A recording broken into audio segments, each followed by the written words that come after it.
So you'll hold the baby like this. 1, check if there's anything coming out. 2, then I do 1, 2, 3, and up. So push in and up, in and up, in and up. Again, pinch the nose, extend the neck, blow into the lungs. Make sure the chest is rising. So 1, 2, 3.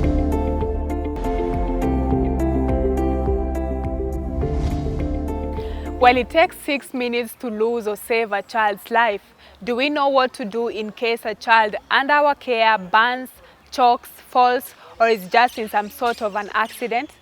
What will you do in such a situation, or how do you respond in such a scenario? Today we are looking at pediatric first aid, and as I said earlier, the first 6 minutes are very crucial. Thank you for making time. My name is Aida Munzatsi, and Health Nuggets starts now.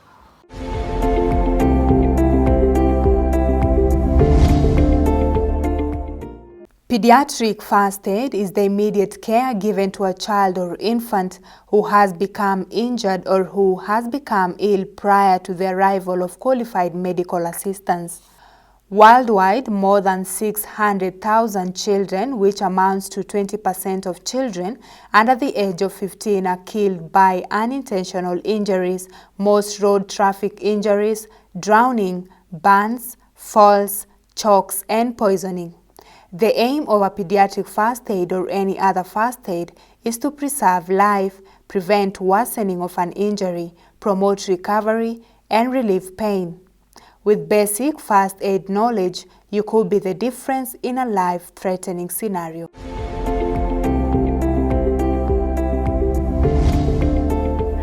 So we are at the National Nurses Association of Kenya, and on set today I'm being joined by Mr. Kiruja Jason, an emergency trainer at Code Blue Training Limited and at the Kenyatta National Hospital. Thank you very much, Mr. Kiruja, for joining us today.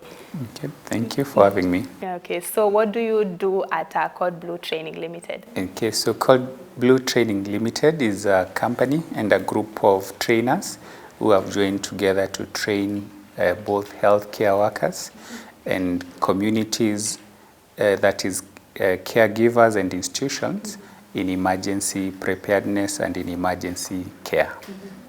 So now when we are talking of a pediatrics first aid, so just paint first of all a picture for us of what pediatric first aid entails.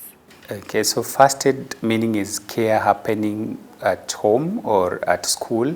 So it's the first care that you give to a child. So a child can be defined, usually anyone less than 18 years is a child.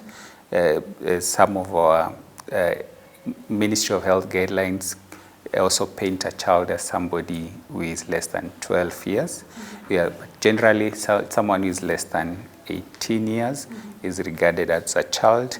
And if they get any injury, the first care you give determines a lot on what happens, and that first care is what we call the first aid, and should happen where the injury occurs, be it by the roadside, be it in an institution, or even at home, that initial care that you give. Okay, so you've just mentioned that it can happen anywhere.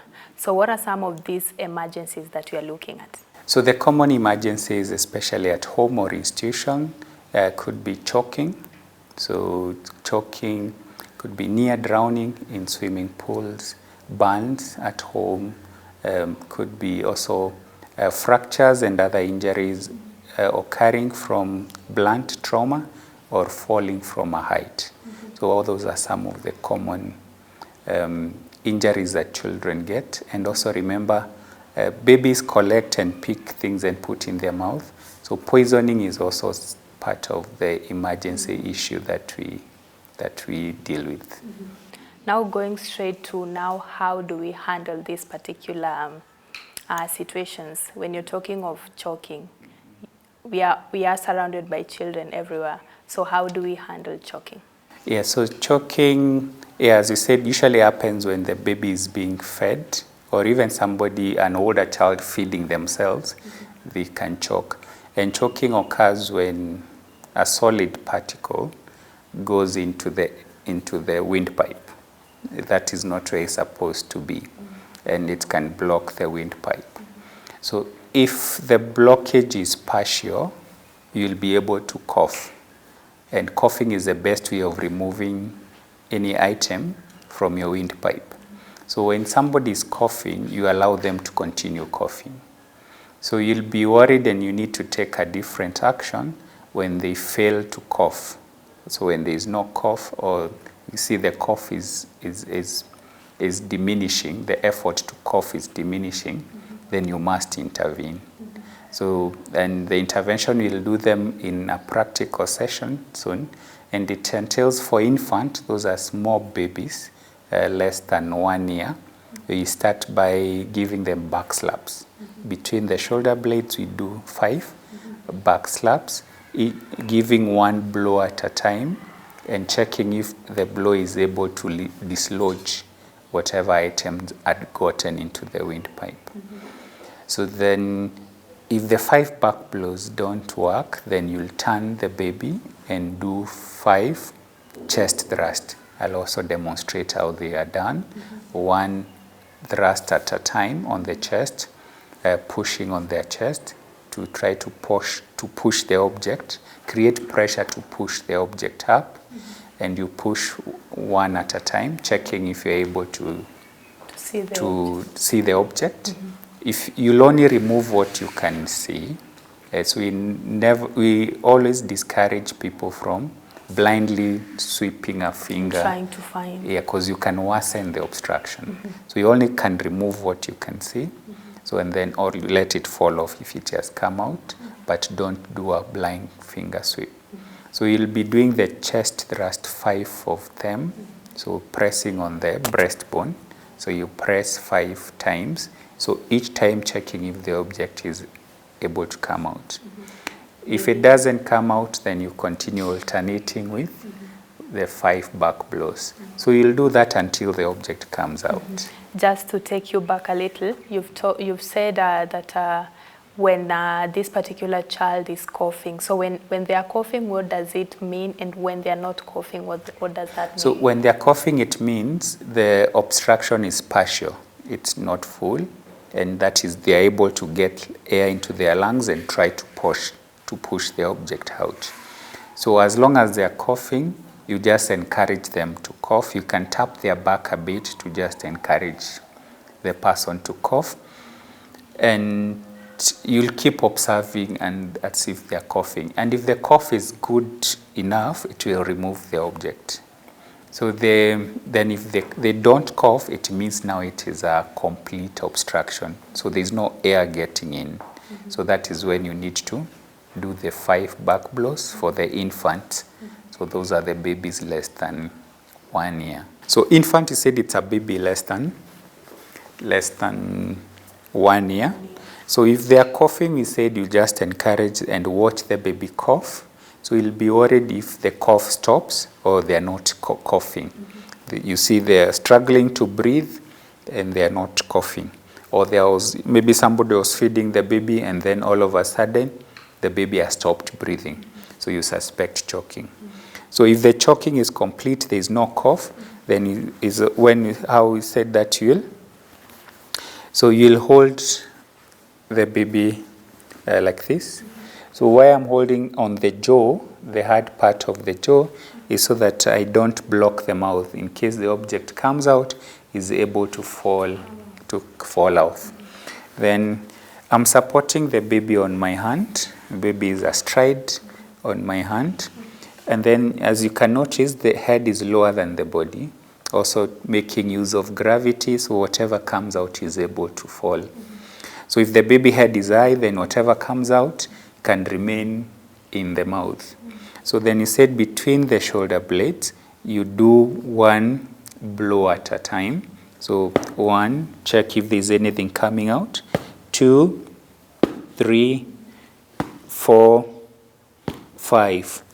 And so if still there is nothing, then hold the back of the head. Okay, I transfer to the other side. Now I can use my stronger hand to do the chest thrust. 1, 2, 3. Checking if there is any object. Remember, you've said, you said that you'll only remove what you can clearly see. Never do a blind finger sweep. So if the 5 chest thrusts don't work, again I'll hold the baby and transfer to the other side and do 5 back blows. 3, 4, 5. Checking if anything is coming out. If nothing, said I'll alternate again, still head lower. Then I do 1, 2, 3, 4, 5. We are doing the chest thrust on the breastbone. So, and then not on the stomach, but on the chest and along the breastbone. So if nothing comes out, I'll hold again the jaws and do another 5 back blows. I'll repeat this until the object comes out or until I feel the baby is now unconscious and floppy and limp. So the babies feel as if they are limp. Then this is when now you'll stop doing the blows. You put the baby on a firm surface and start doing the resuscitation, which we'll also demonstrate. You can have, okay. I can have the bigger baby. Okay, so on the bigger baby, usually you'll you will either, you can sit or even kneel behind the baby. And the same, if the child is coughing, you'll continue encouraging them to cough. So keep coughing. So if they fail to cough, and usually people have that sign of choking, the one that you're grasping your neck, it's usually call it a universal sign of choking. Then you'll know, and maybe they can nod, you tell them, are you choking? Then if they nod, or you see them grasping their neck, maybe somebody was eating or they were playing with something in their mouth, then you be sure that they are choking and they can't talk and they can't cough. Then you need to do, they call them the abdominal thrust. They are also called, they used to call Heimlich maneuver. So you can now kneel behind the baby, then you locate the navel. So this is also done for adult. Locate the navel and the tip of the breastbone. Then make a fist, and the sharp side with the thumb goes on the inside. Then you grab your hand. Then you'll be doing the thrust. You're pushing in and up, in and up. So push in and up, in and up, in and up, as you watch if there's anything falling off. So you repeat these until the object falls off or until they also become limp and floppy. So limp and they can't no longer hold themselves. Then you can put them on a flat, firm surface and start the resuscitation. Mm-hmm. So this one now, you're doing it for a child of how many years? More than 1 year. Yeah, so the infant is less than 1 year. Anyone 1 year and above, this is what you'll do. Depending on how they are, if they are quite tall and big, you'll stand behind them. So if they are a bit short, you can sit or even kneel behind them and be able to do the abdominal thrust.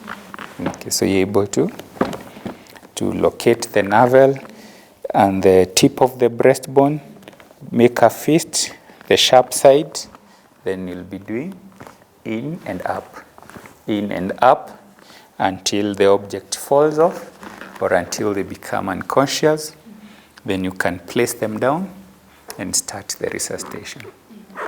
Okay, so at your organization, you've dealt with quite a number of parents or caregivers to these children. What are some of the things that they've mentioned that will choke children easily? Mostly it's play items like toys, small pieces of toys. We've had incidences where the Lego games where you're putting in together pieces, small pieces. Yeah, so that's why I think even the toys, the proper ones, are branded depending on the age group, because small babies will put items in their mouth. Yeah, so could be play items and during feeding. And again, some practice which is also not good.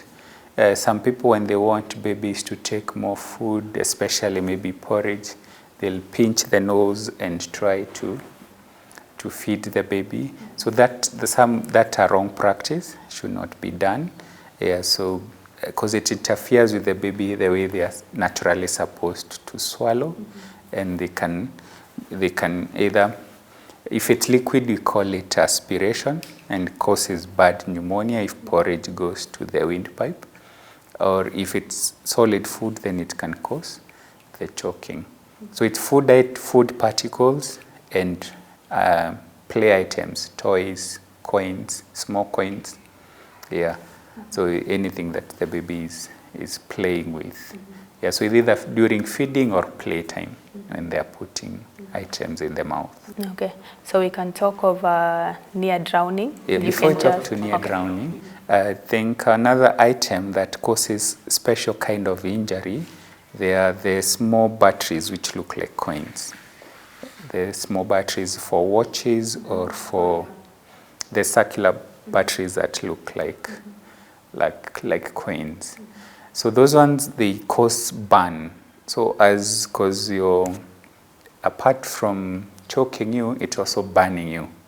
Okay, so either through the chemicals it gives off or through the charges that it has. So we've seen very bad injuries coming from those small batteries. Yeah, so I think we should keep them away as far as possible from children.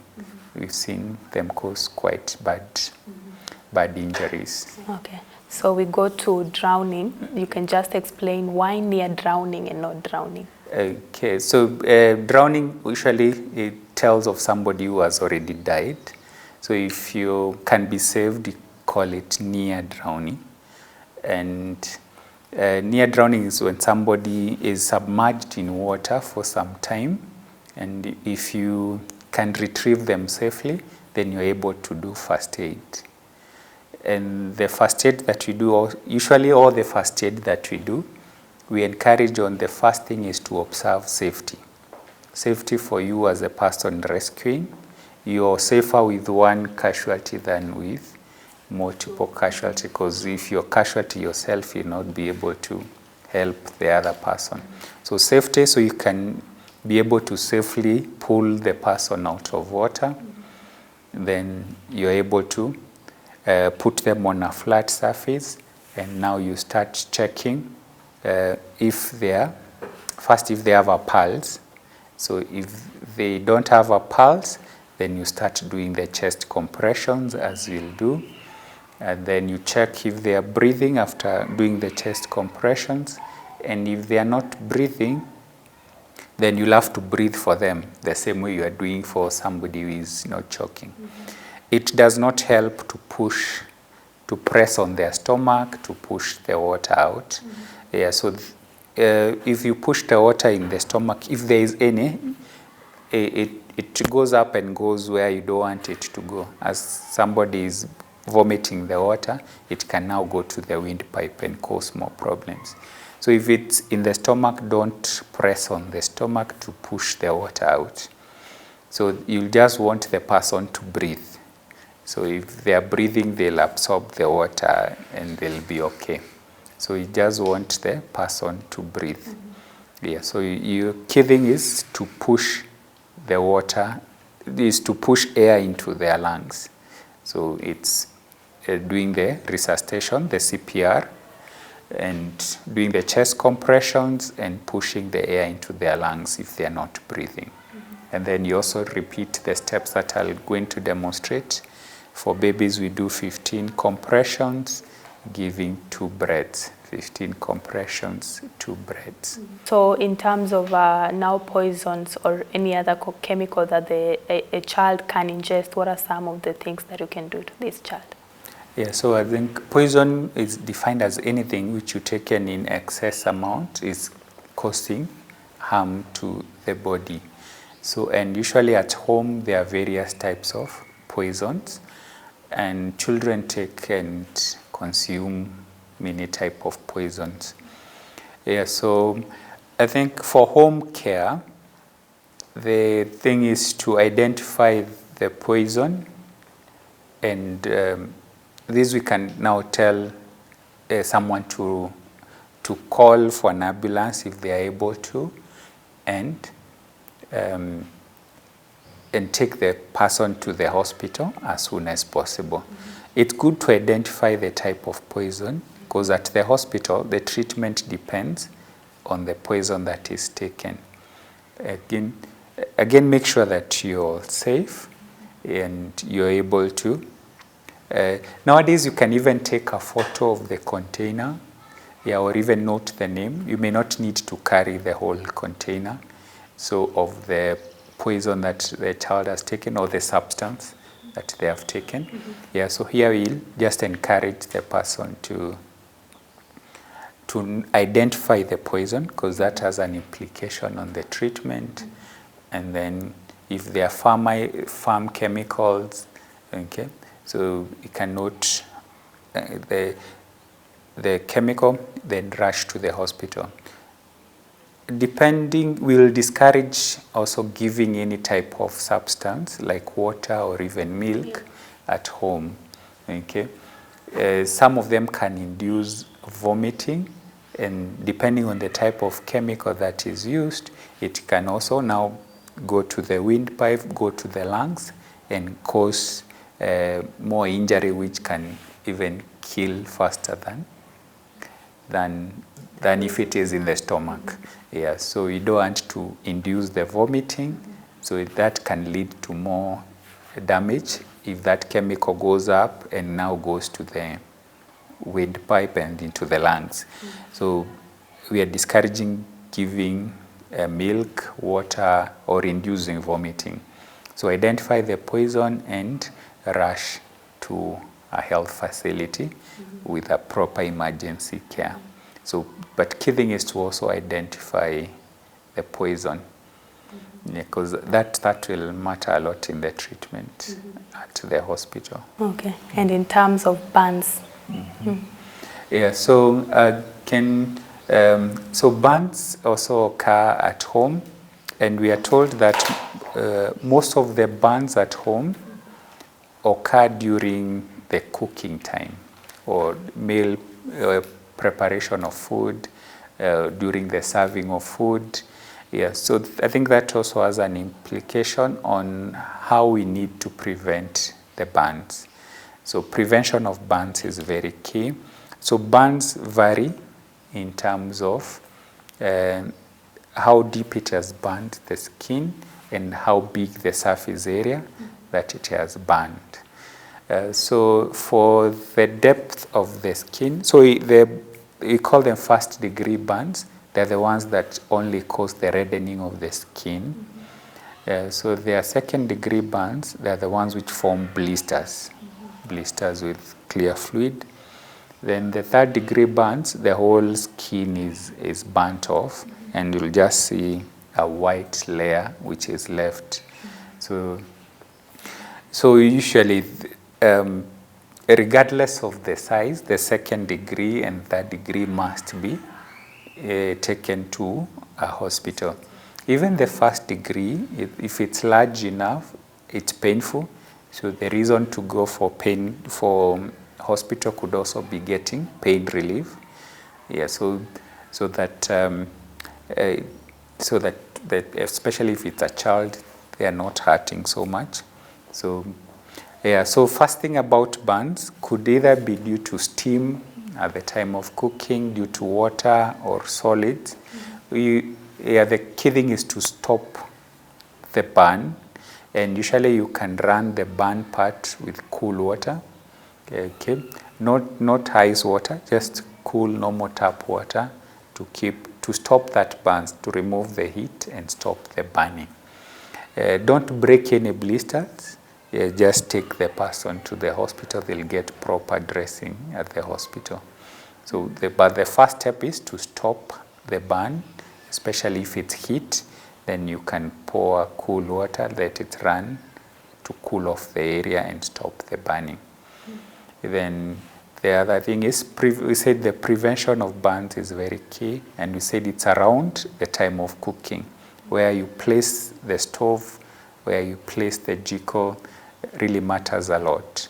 So if it's at a height, usually small children are curious and they can try to pull and see what is in the sufuria, and usually they get burns in the front part of the body because they were curious to see what's cooking.